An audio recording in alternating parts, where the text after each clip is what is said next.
Sorry. He is no more.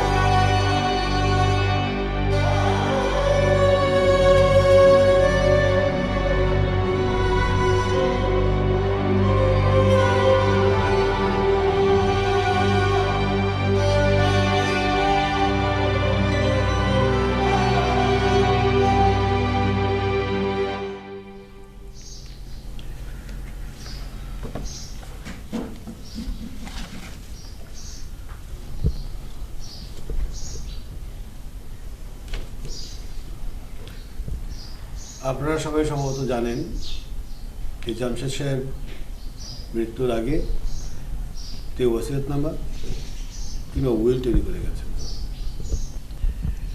সেই উইলটি আজকে পড়ে শোনাবার জন্য আমি এখানে এসেছি। আপনারা যদি আমাকে অনুমতি দেন আমি এটা এখন পড়ে শোনাতে পারি। জি উকিল সাহেব, আপনি পড়ুন। জামশেদ চৌধুরী যে উইল বা ওসিয়তনামা তৈরি করে গেছেন সেই অনুযায়ী জামশেদ চৌধুরীর প্রথম স্ত্রীর যে দুই মেয়ে সুমাইয়া চৌধুরী শিমু এবং মনীষা চৌধুরী মোমো, জামশেদ চৌধুরীর সম্পত্তির যে প্রতি বছর আয় হবে সেই আয়ের 25 ভাগ করে 50 ভাগ পাবেন এবং জামশেদ চৌধুরীর দ্বিতীয় স্ত্রী অর্থাৎ শবনম চৌধুরী উনি পাবেন 50 ভাগ।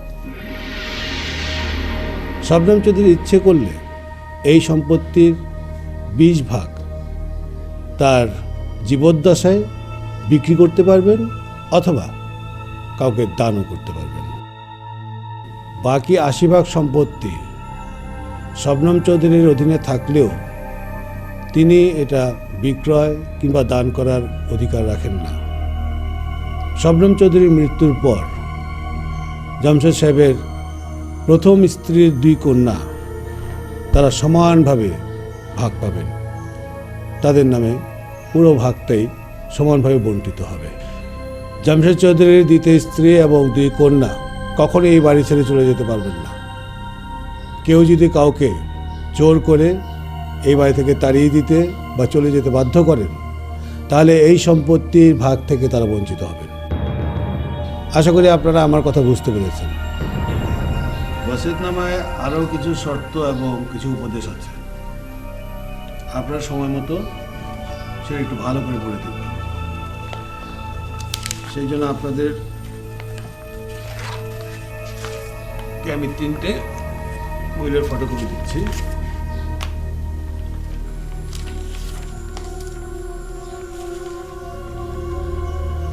কোনো প্রকার সন্দেহ, শঙ্কা বা দুর্বোধ্য মনে হলে আমাকে খবর দেবেন, আমি এসে প্রত্যেককে সেটা বুঝিয়ে দেব।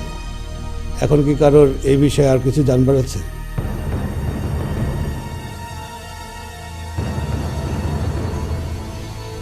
ঠিক আছে, তাহলে আজ আমি উঠি।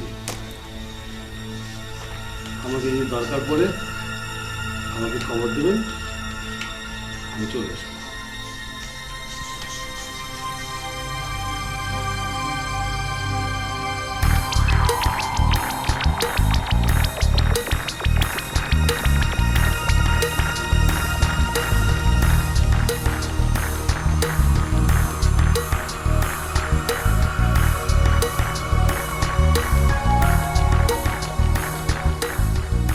আচ্ছা বাবা এটা কি করে করতে পারলো? হ্যাঁ, আমরা তো তারই সন্তান নাকি?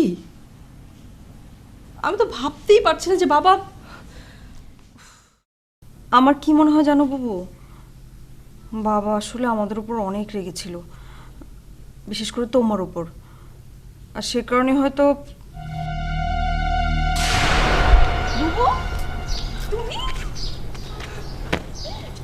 এতদিন পর আমাদের কথা মনে বুবু, আমার সব শেষ হয়ে গেছে রে বুবু, আমি নিশ্চয় হয়ে গেছি। কি হয়েছে? কি হয়েছে বলো না। হ্যাঁ, ইমতিয়াজ আমাকে ডিভোর্স করে দিয়েছে। আমি কোনো কিছু না বুঝে ওর ফাঁদে পা দিয়েছিলাম, আমি ভুল করেছি। আচ্ছা আচ্ছা আচ্ছা আচ্ছা, শান্ত হও। চলো ভেতরে চলো, সব শুনবো। চলো চলো চলো চলো, এসো এসো এসো এসো। দাঁড়াও। এবারই সিঁড়ি ভেঙে নেমে যাওয়ার সময় তোমার ভাবা উচিত ছিল যে এই সিঁড়ি বেয়ে একবার নেমে গেলে আর ওঠা যায় না। অবশ্য এত বড় শাস্তি আমি তোমাকে দেব না। তুমি আমার কাছে ছিলে মৃত, সুতরাং জীবিত মেয়ের অধিকার নিয়ে তুমি আমার সামনে আসবে না। তবে হ্যাঁ, আমি তোমার সাথে কোনো অবিচারও করব না। মুমু, কথাটা তুমিও মনে রেখো।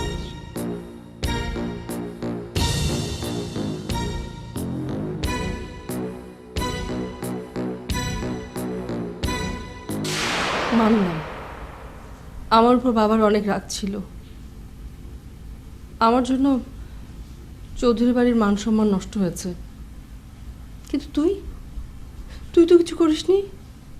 তোর সাথে কেন এমন করলো? আমার সাথেও না একটা ঝামেলা ছিল।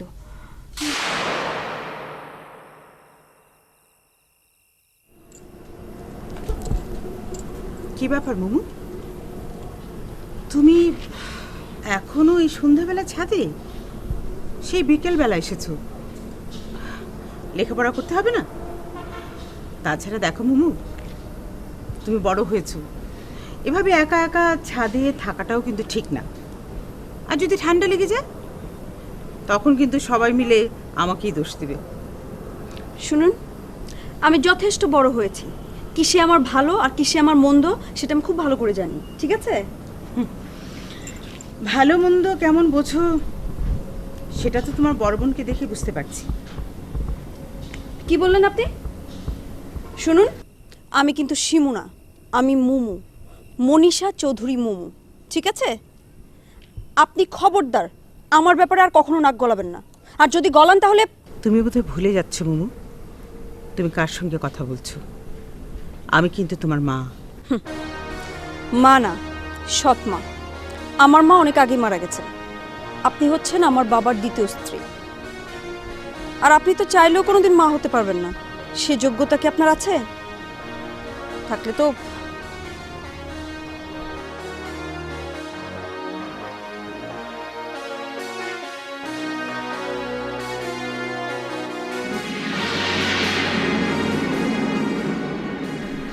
খুব গ্যাস ফর্ম করছি, তাড়াতাড়ি খাবার দাও।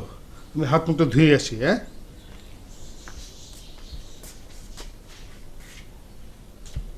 কি হলো? বসে রইলি যে? আরে কি বা কিছু বলছো না যে? কি হয়েছে বলো? আসলে এই বয়সে আমাকে বিয়ে করাটা আপনার উচিত হয়নি। কি উচিত কি অনুচিত জমশেদ চৌধুরী খুব ভালো করেই জানে। কিন্তু আপনার মেয়েরা তো সেটা বোঝে না, আর তাই এখন পর্যন্ত ওরা দুজন কেউই আমাকে মেনে নিতে পারেনি। কেন? না হলে আজ মোমো আমাকে... মুমু কি তোমাকে কিছু বলেছে? সেটা মোমোকে ডেকে জিজ্ঞেস করুন। মুমু, মুমু। বাবা আমাকে ডেকেছেন? হ্যাঁ, তোমার মা যা বলেছেন তা কি সত্যি? বাবা, আমি জানি না এই মহিলা আপনাকে কি বলেছে, কিন্তু আমি একটা কথা বলে রাখি, এই মহিলা আমার মা না। আমার মা মারা গেছে। চুপ করো। বাবা মার সাথে কিভাবে কথা বলতে হয় তাও তুমি ভুলে গেছো? তুমি মানো আর নাই মানো, একটা কথা জেনে রাখো, ইনিই তোমার মা। ওনার সাথে সহজ স্বাভাবিক ব্যবহার এবং শ্রদ্ধা ভক্তি দিতে যদি তোমার কোনো আপত্তি থাকে তাহলে তার ফলাফল কিন্তু খুব খারাপ হবে। আর একটা কথা জেনে রাখো, জামশেদ চৌধুরী যা করে বুঝে শুনে ভালোভাবে ভেবেচিন্তেই করে। এখন তুমি যাও।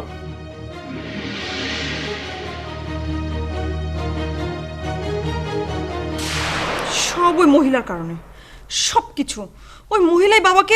একদম ঠিক বলেছিস, আমার মনের কথাটা বলেছিস। ওই ডাইনিটা হচ্ছে সব নষ্টের মূলে। ওকে ওকে যে করেই হোক এই বাড়ি থেকে সরাতে হবে। কিন্তু কিন্তু কিভাবে? সেটাই তো সমস্যা। কিন্তু এমনভাবে কাজটা করতে হবে যাতে সাপও মরে লাঠিও না ভাঙে।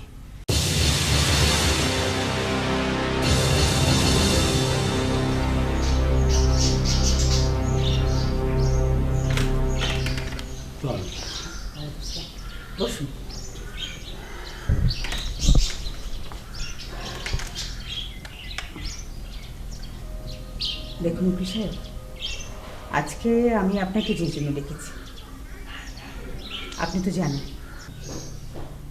আমার মরহুম স্বামীর আগের পক্ষের 2 কন্যা, ওরা কেউই আমাকে মা হিসেবে মেনে নিতে পারেনি। আর ওদের ব্যবহার সব কিছু মিলে আমি খুব শঙ্কিত। এখানে আমি একা থাকতে সাহস পাচ্ছি না। এই ছেলেটির নাম সুরজ, আমার আপন ভাইয়ের ছেলে। ওর বাবা মা নেই, টুকটাক এটা সেটা কাজ করতো। এই পৃথিবীতে আমি ছাড়া ওর আর আপন বলতে কেউ নেই। তাই আমি ঠিক করেছি এখন থেকে সুরজ আমার সঙ্গে এই বাড়িতেই থাকবে। আমি একা একা আসলে খুব একটা সাহস পাই না, তো ও যদি এখানে আমার সঙ্গে থাকে তাহলে আমি একটু মনে সাহস পাবো। আর আপনি তো জানেন আমার নিজের কোনো সন্তান নেই, তাই আমি ঠিক করেছি আমার নামে যে 20 ভাগ সম্পত্তি আছে সেটা আমি সুরজের নামে উইল করে দেব। অবশ্যই এখনই না, আগে থেকে আপনাকে আমি জানিয়ে রাখলাম। আপনি কি বলেন? সেটা আপনার ইচ্ছে। কিরে সুরজ, দাঁড়িয়ে রইলে কেন? যা এই উকিল সাহেবের জন্য একটু চা নাস্তার ব্যবস্থা কর। শোন, ওদের কোনো কিছু ধরবি না,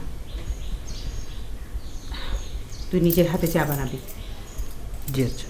এই যে চাবি নিয়ে যা, ট্রাঙ্কে আমার সব কিছু রাখা আছে, সেটা দিয়ে সব কিছু করবি। জি আচ্ছা। সাহেব, জি, আপনার সাথে আমার কিছু কথা আছে, বসুন। কথা বলবেন আমার সাথে? জি, বসুন আপনি। বস না।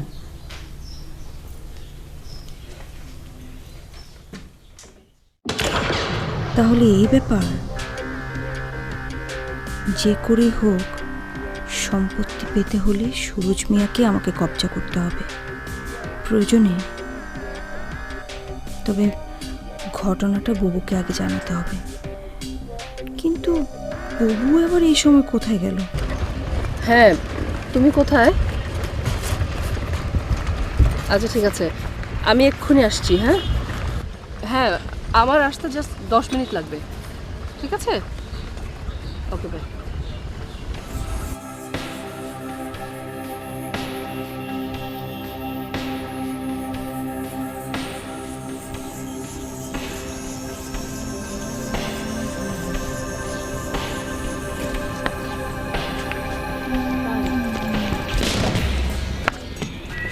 কোথায় যাচ্ছেন? পানি খাবো। সুরজ ভাই, 5 মিনিট আগে না চা পানি খেয়ে আসলেন, আবার কেন? হ্যাঁ না, ওই যে ফুপু আম্মা আমাকে। আচ্ছা শুনুন না সুরজ ভাই, এত ছটফট করছেন কেন? পড়ে যাবেন তো। দাঁড়ান না প্লিজ সুরজ ভাই, আপনার সাথে না আমার অনেক জরুরি কথা আছে। কথা? আমার সাথে আবার কি কথা?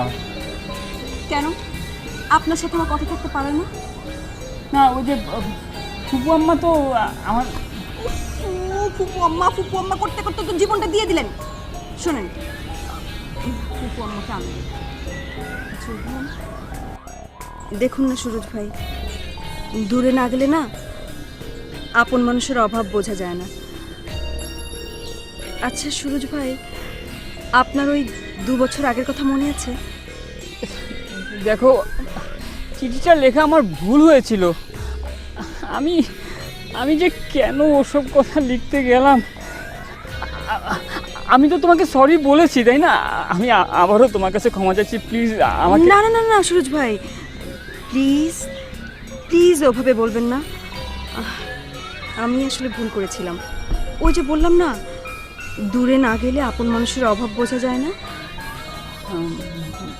মানে কি বলছো তুমি? হ্যাঁ সুরজ ভাই, বিশ্বাস করুন, আপনি ওই দিন চলে যাবার পর আমি প্রতিদিন অপেক্ষায় দেখেছি আপনি কবে আসবেন, আবার কবে আসবেন।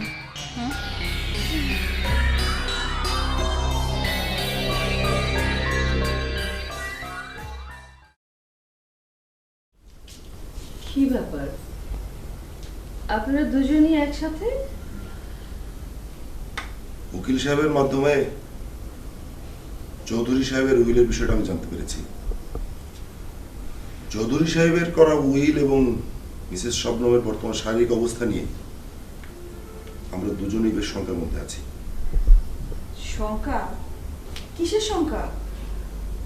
মিসেস চৌধুরী আসুক, ওনার সামনে সমস্ত কথা বলা হবে। ওকে, আসুন।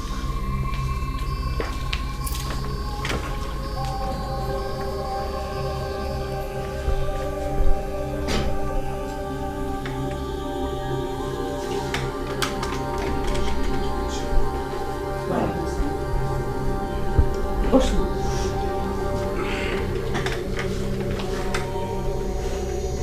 তারপর উকিল সাহেব, কি ব্যাপার? ডাক্তার সাহেব কিছু কথা বলবেন। বলুন।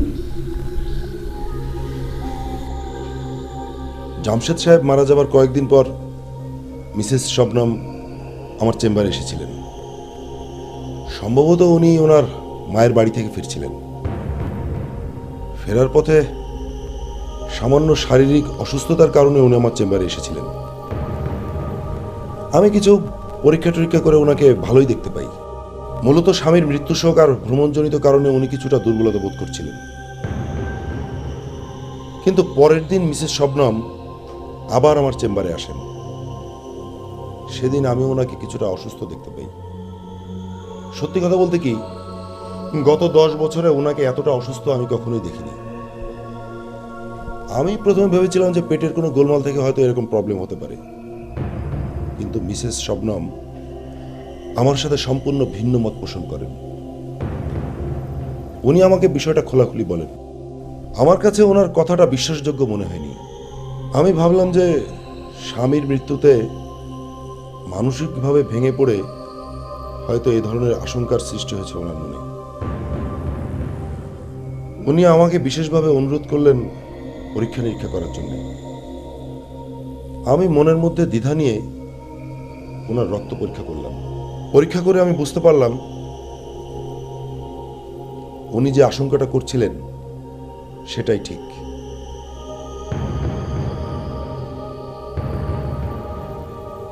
ওনার উপর বিষ প্রয়োগ করা হয়েছে।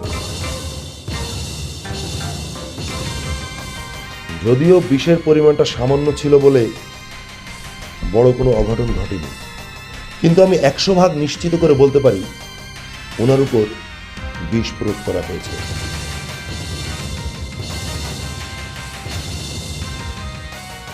ব্যাপারটা যে খুবই গুরুতর সেটা আর বিস্তারিত বলার কিছু নেই। আমি সবাইকে জানিয়ে দিচ্ছি, এখন থেকে প্রতিদিন আমি এই বাড়িতে এসে একবার করে মিসেস শবনমকে পরীক্ষা করে যাব। জামশেদ চৌধুরী এবং মিসেস চৌধুরী আমার মক্কেল। উপরন্ত জামশেদ চৌধুরী আমাকে বিশেষ স্নেহ করতেন। সে কারণে তার পারিবারিক বিষয়ে আমাকে বিশেষ নজরদারি করতে হচ্ছে।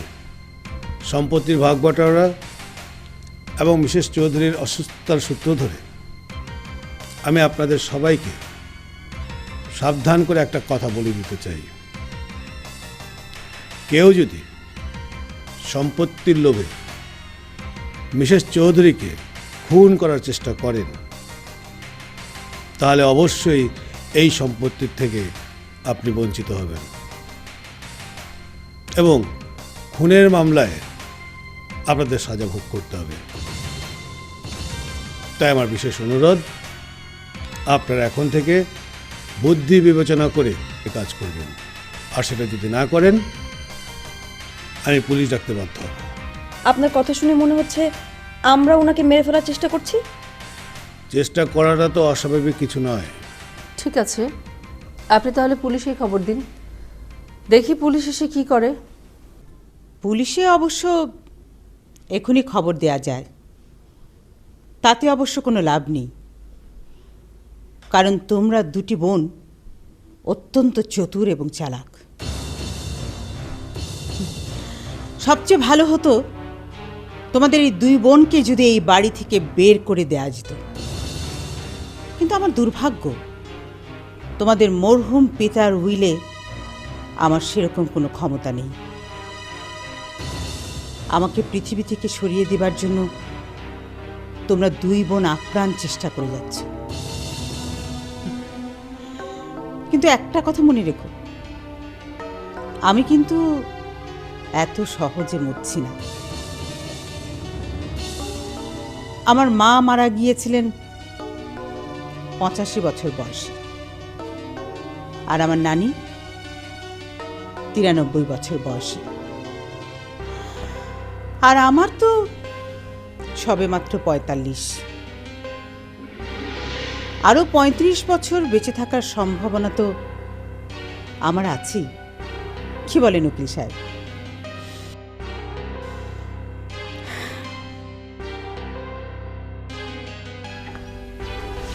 ঠিক আছে, এখন থেকে আমি আরো অনেক সাবধানে চলাফেরা করব।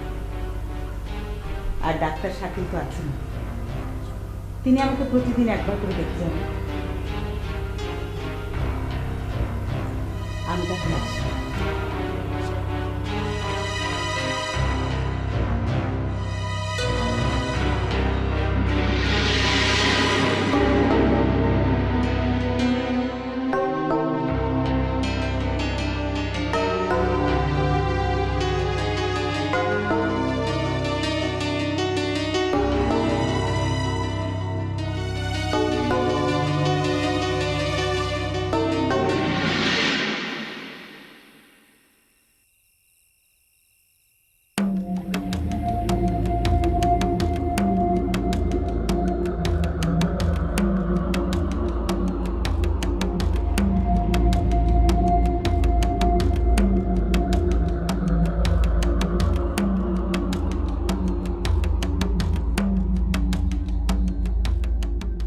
ভাইয়া, ভাইয়া, তোমার চা। ও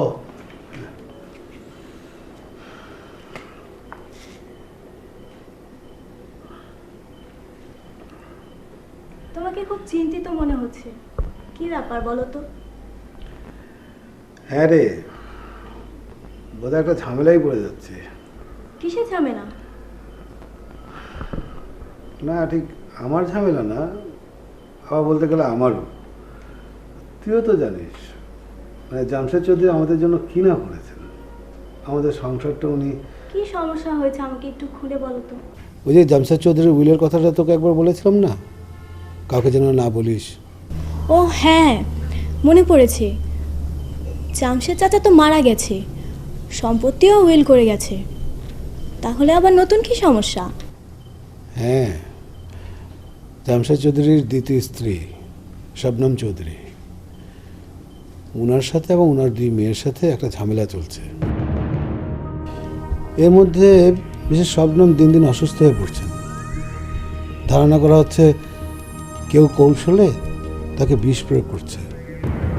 কিন্তু আশ্চর্যের বিষয় হচ্ছে, খাওয়া দাওয়া রান্নাবান্না সব উনি নিজের হাতেই করেন, এবং ওনার যে প্রয়োজনীয় জিনিসপত্র সব কিছু একটা বাক্সে উনি নিজেই তালা দিয়ে রাখেন। আমি ঠিক বুঝতে পারছি না, মানে কি যে করি আমি ঠিক ভেবে পাচ্ছি না। এত চিন্তা করো না তো, এমনিতেই সারাদিন কোর্ট মক্কেল হাজিরা করতে করতে তোমার না খাওয়া ঠিক মতো হচ্ছে না, তার উপর আবার অন্যের টেনশন। আরে টেনশন না করেও তো পারছি না, স্পষ্ট বুঝতে পারছি মিসেস চৌধুরীকে কেউ একজন মানে খুনের জন্য পরিকল্পনা করছে। কে করছে সেটাই বুঝতে পারছি না, তাই নিজেকে খুব অসহায় লাগছে।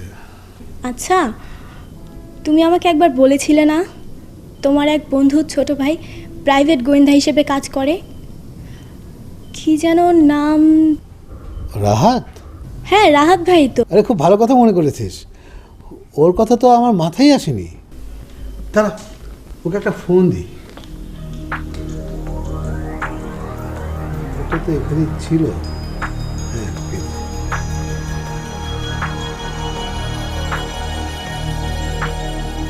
হ্যালো রাহাত। তুই কি বলছিস? তুই ওই সুরজ মিয়াকে ভালোবাসিস? হ্যাঁ, এত অবাক খবর কি আছে? আরে আশ্চর্য মুমু, তোর কি মাথা ঠিক আছে? বুবু, আমি জাস্ট বলেছি আমি সুরজ মিয়াকে ভালোবাসি, তাই বলে জাস্ট ওয়েট অ্যান্ড সি। আগে আগে দেখো কি হয়, সময় হলে সব কিছু জানতে পারবে।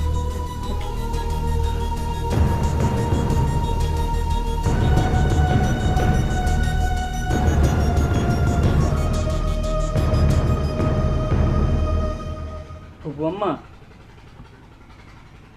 ফুপু আম্মা, উকিল সাহেব এসেছেন, আপনার সাথে কথা বলতে চান। ঠিক আছে, ভিতরে নিয়ে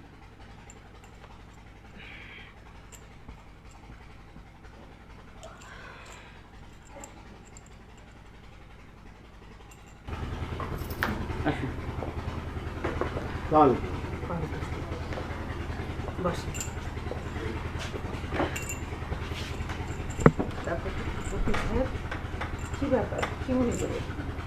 না মানে আপনার শরীর যে এত খারাপ, আগে জানলে ডাক্তার কি বললো, ওষুধ দিয়েছে কি? না, ডাক্তার সাহেব তো প্রতিদিনই একবার করে এসে আমাকে দেখে যান।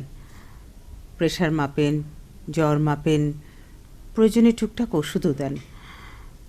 কিন্তু ভাবছি একবার ঢাকায় গিয়ে একটু ডাক্তার দেখাবো।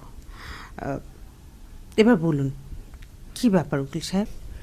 আচ্ছা, ও হচ্ছে রাহাত, আমার বন্ধুর ছোট ভাই, আমারও বন্ধুই মনে করেন। ও একজন গোয়েন্দা। আমি খুবই দুঃখিত যে আপনাকে না জানিয়ে ওকে আমি নিয়ে এসেছি। না না, ভালোই হয়েছে, আমি খুব খুশি হয়েছি। থ্যাঙ্কস। আপনি জাস্ট আমাকে কয়েকটা বিষয়ে সঠিক ইনফরমেশন দেবেন, বাকিটা আমরাই ম্যানেজ করে নেব। আমাকে প্রথমে জানতে হবে আপনার অসুখটা সম্পর্কে।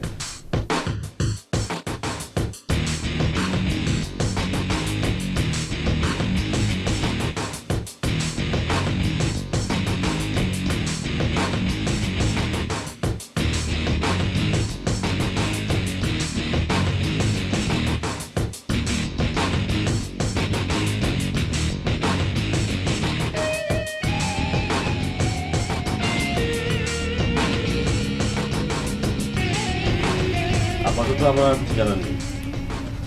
আমি এখন চৌধুরী সাহেবের মেয়ে দুজনের সাথে কথা বলতে চাই। তাহলে আমরা চলো বসার রুমে গিয়ে বসি। সুরজালি, জি। আপনি ওদেরকে খবর দিন। আমরা এখন উঠি। আপনি একদম টেনশন করবেন না, অচিরেই আমরা সব সমস্যার সমাধান করব।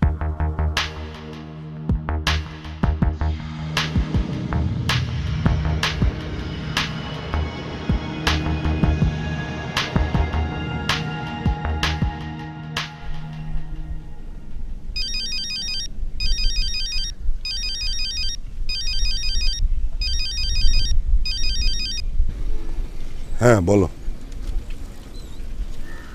তাই নাকি? কখন? তারপর? আচ্ছা ঠিক আছে, তুমি কোনো চিন্তা করো না, আমি এক্ষুনি দেখছি।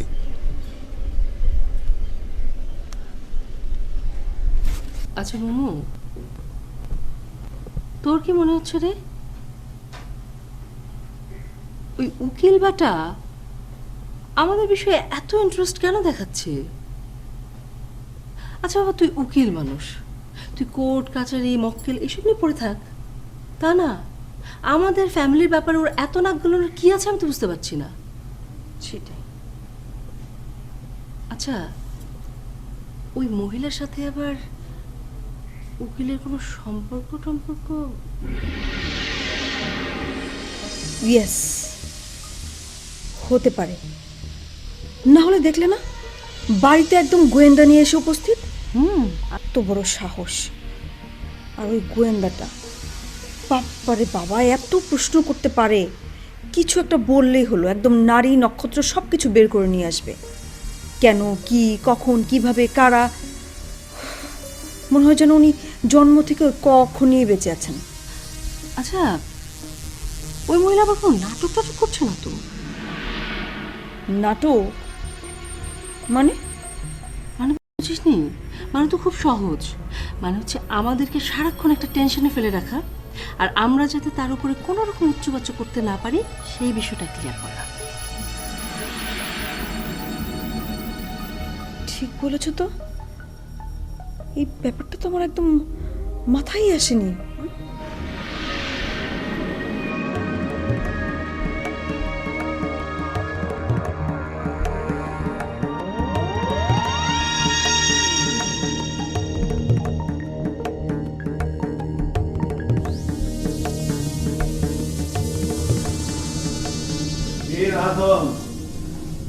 কি মনে হচ্ছে? ইন্টারেস্টিং না? ভেরি ইন্টারেস্টিং, খুব মজা, কিন্তু কিন্তু কি? কিছুই বুঝতে পারছি না। তবে মাথায় যখন ঢুকিয়েছ, কিছু তো একটা হবেই, ভাবতে হবে, অনেক ভাবতে হবে, ঠান্ডা মাথায় ভাবতে হবে।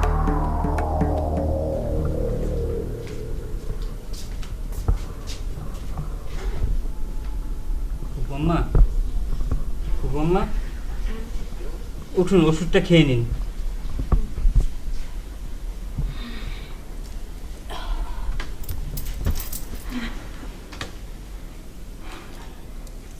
আমার যে আর ওষুধ খেতে ইচ্ছে করে না রে বাবা।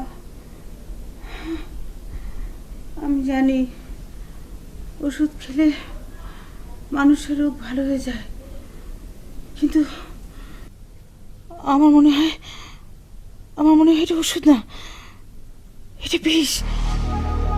সুরজ, এটা বিষ। এই ওষুধ আমি যত খাচ্ছি তত আমি দিন দিন দুর্বল হয়ে যাচ্ছি, আমি মরে যাচ্ছি। আমি এটা খাবো না, এটা খাবো না। বম্মা, আপনি সব কি আবল তাবল বলছেন? বাবা, বাবা, তুই ছাড়া আমার তো আর কেউ নাই। তুই আমাকে একটু ঢাকা নিয়ে যাবি? ঢাকা নিয়ে গেলে আমি ভালো হয়ে যাবো রে সুরজ। সেখানে কত বড় বড় ডাক্তার, কত আধুনিক যন্ত্রপাতি। ওইখানে নিয়ে গেলে আমি ভালো হয়ে যাবো সুরজ। এখানে থাকলে আমি বাঁচবো না, আমি মরে যাবো। আমার একটু ঢাকায় নিয়ে চল বাবা, আমাকে একটু ঢাকায় নিয়ে চল।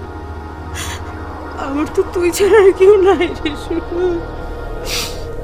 আরে এই বোকা, আরে এই বোকা ছেলে, তুই কাঁদছিস কেন? কাঁদিস না বাবা, কাঁদিস না। আমি মরে গিয়ে কবরে তোর কান্না শুনতে পাবো বলে আমার ভাগের 20 ভাগ সম্পত্তি আমি তোর নামে উইল করে দিয়েছি। হ্যাঁ, ওগুলো সব তোর, সব তোর। আমার তো তুই ছাড়া কেউ নেই রে সুরজ।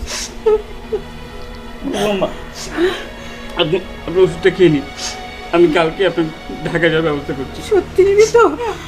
আমাকে একটু ঢাকায় নিয়ে চল বাবা, আমাকে একটু ঢাকায় নিয়ে চল। ঢাকায় গেলে আমি ভালো হয়ে যাবো, ঢাকায় গেলে আমি ভালো হয়ে যাবো।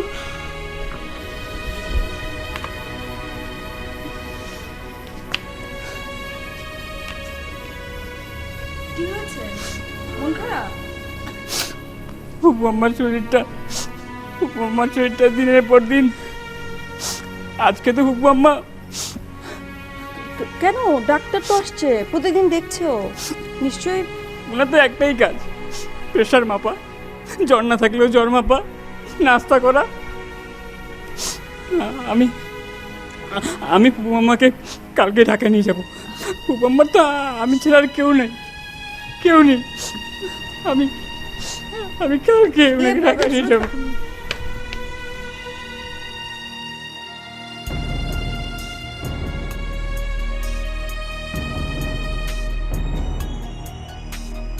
এটাই হলো সুযোগ। আমাদের সামনে মৃত্যু হলে সেটার দায়ভার আমাদের, কিন্তু অন্য জায়গায় মৃত্যু হলে সেটার সাথে আমাদের কোনো সম্পর্ক থাকবে না। সো এমন একটা প্ল্যান বানাতে হবে যেন ঢাকায় গিয়ে ওনার মৃত্যু হয়।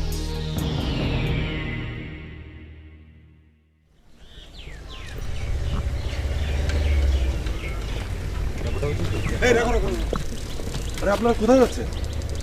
কিছু শোনেননি নাকি? কেন, কি হয়েছে? মিসেস শবনম তো মারা গেছেন। বলেন কি? যা বলছি ঠিকই বলছি। আমি যাচ্ছি ওদিকে, আপনারা যদি যান তাহলে আসেন। ঠিক আছে, আমরা আরেকটা রিক্সা আসছি।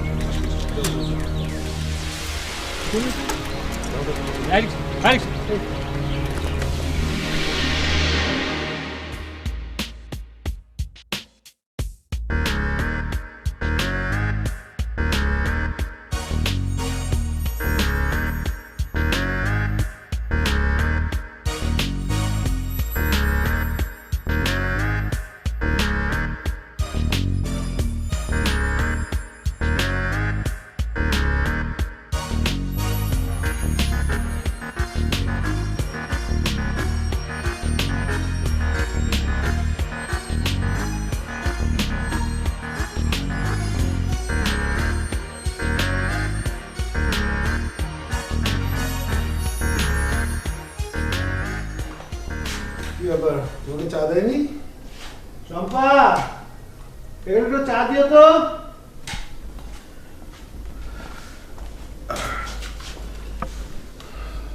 কি খবর তোমার? তুমি কি কিছু পেয়েছো? আমি কিন্তু ভাই একবার হালটাল ছেড়ে দিতে যাচ্ছি। কিন্তু আমি চাচ্ছি না। কিছু পেয়েছো তুমি? না, এখনো কিছু পাইনি, তবে আবার পাবো। যেমন? আচ্ছা, এবার আমি তোমাকে কিছু জিজ্ঞাসাবাদ করি। আমাকে আবার তুমি কি জিজ্ঞেস করবে? কথাটা আগে শুনোই না। আমি যে গোয়েন্দা, সে কথা তোমার এখানে আসার আগে বা চৌধুরী বাড়ি যাওয়ার আগে তুমি কাউকে কিছু বলেছো? হ্যাঁ, শম্পাকে বলেছি। ও তো তোমাকে... শম্পা হতে যাবে কেন? শম্পা বাদে অন্য কাউকে বলেছো তুমি? না। ইয়েস, সম্ভাব্য খুনির সন্ধান আমি পেয়ে গেছি। আশরাফ ভাই, বলো। তুমি কালকে সবাইকে চৌধুরী বাড়িতে আসতে বলবে। ডাক্তার শাকিলের জন্য আসে। চৌধুরী বাড়িতে আসতে হবে।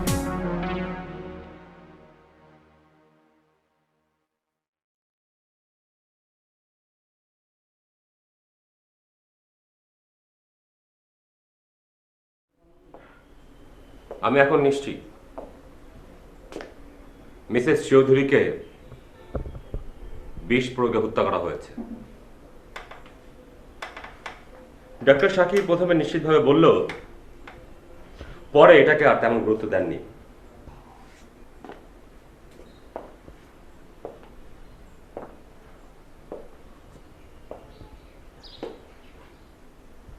খুনিকে সেটা আমি এখন জেনে গেছি।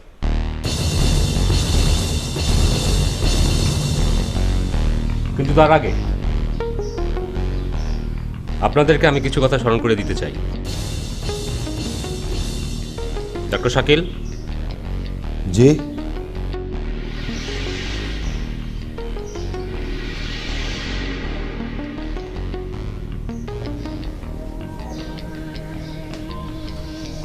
আপনার কি মনে পড়ে আমি প্রথম যেদিন এই এলাকায় আসি ঠিক সেদিনই আপনি আমার সাথে দেখা করতে গিয়েছিলেন?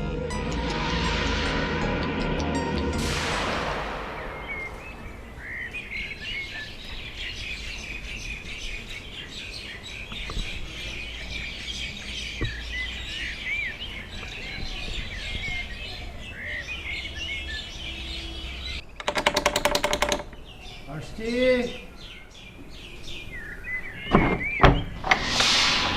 হ্যাঁ ডাক্তার সাহেব, আসুন আসুন। তা কি মনে করে? শুনলাম আপনারা গোয়েন্দা বন্ধু নাকি এসছেন, তার সঙ্গে একটু দেখা করতে আসছি আর কি। না, মানে বন্ধু না, বন্ধুর মতোই। আমার এক বন্ধুর ছোট ভাই। আসুন, ভেতরে আসুন। আমার এখানে আসার খবর এবং আমি যে একজন গোয়েন্দা তা একমাত্র আশফাক ছাড়া আর কেউ জানতো না। আর এ বাড়িতে আসার পর এবারের লোকজন সে কথা জানত। ডাক্তার শাকিলের সে কথা জানবার কথা না।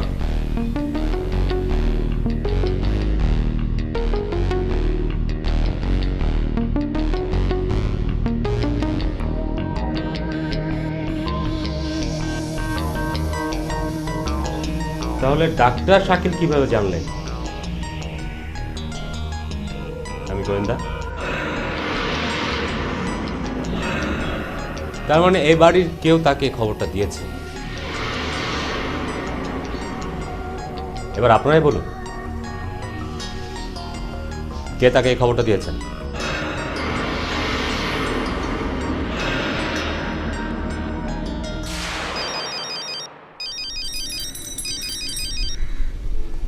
হ্যাঁ বলো। হ্যাঁ শাকিল, একটা সমস্যা হয়ে গেছে। হ্যাঁ, ওই উকিল সাহেব একজন গোয়েন্দা নিয়ে এসেছিল আমাদের বাড়িতে। তাই নাকি? কখন? একটু আগে। তারপর? বলতে গেলে একরকম জিজ্ঞাসাবাদই করলো সবাইকে। শাকিল প্লিজ কিছু একটা করো। আচ্ছা ঠিক আছে, তুমি কোনো চিন্তা করো না, আমি এক্ষুনি দেখছি। গেল চুপ করে আছেন কেন? দেখুন, চুপ করে থাকবেন না। বলুন বলুন, আপনাদের দুজনের মধ্যে কার সাথে ডাক্তার সাহেবের প্রেম ভালোবাসার সম্পর্ক গড়ে উঠেছে? আচ্ছা আমাকে উঠতে হবে, আমার চেম্বারে এত তারা কিসের?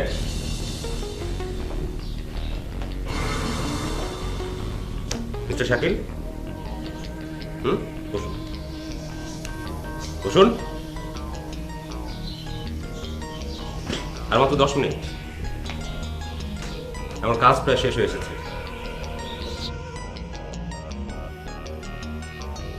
সো মোমো, চিমু, ব্যাপারটা কি আপনারা খুলে বলবেন নাকি পুলিশ এসে জোর করে আপনাদের মুখ থেকে কথাগুলো বের করবে?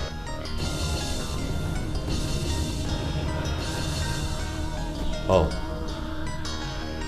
বুঝতে পেরেছি, আপনারা কেউ বলবেন না। ওকে আশফাক ভাই, পুলিশকে খবর দেন। না না, ইয়ে পুলিশে খবর দেওয়ার দরকার নেই। মানে আমি আমি সব কিছু খুলে বলছি। আসলে আমি আমি ডক্টর শাকিলকে এই কাজে ইনভলভ করেছি। হ্যাঁ, তুমি কোথায়? আচ্ছা ঠিক আছে, আমি এক্ষুনি আসছি। হ্যাঁ বলো, কি বলবে বলো।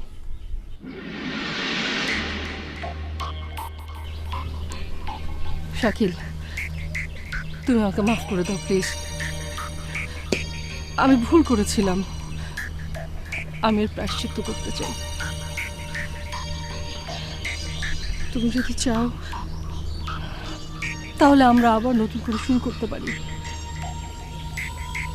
না কিন্তু কিন্তু কি শাকিল, তুমি তো আমাকে বলেছিলে আমার জন্য তোমার দরজা সারা জীবন খোলা থাকবে। দেখো, আমি ফিরে এসেছি, আমি তোমার কাছে ফিরে এসেছি, আমি হাত পাচ্ছি, আমাকে তুমি ফিরিয়ে দিও না প্লিজ শাকিল। শাকিল, তোমার সাহায্য পেলে আমি আমার বাবার সম্পত্তি সব ফিরে পেতে পারবো। মানে কি? কোনো মানে নেই, তুমি আর আমি যদি এক হই,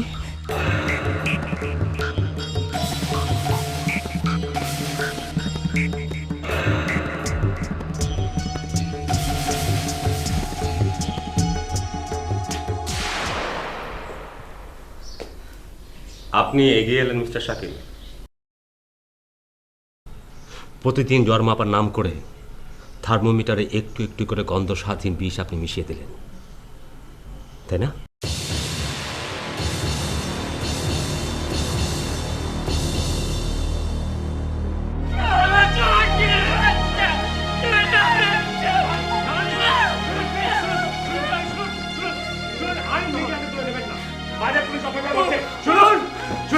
বাইরে পুলিশ অপেক্ষা করছে, এদেরকে এসে ধরে নিয়ে যাবে।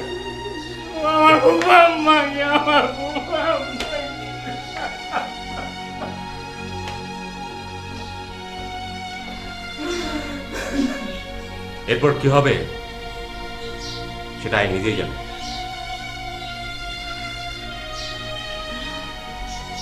ভাই চলুন।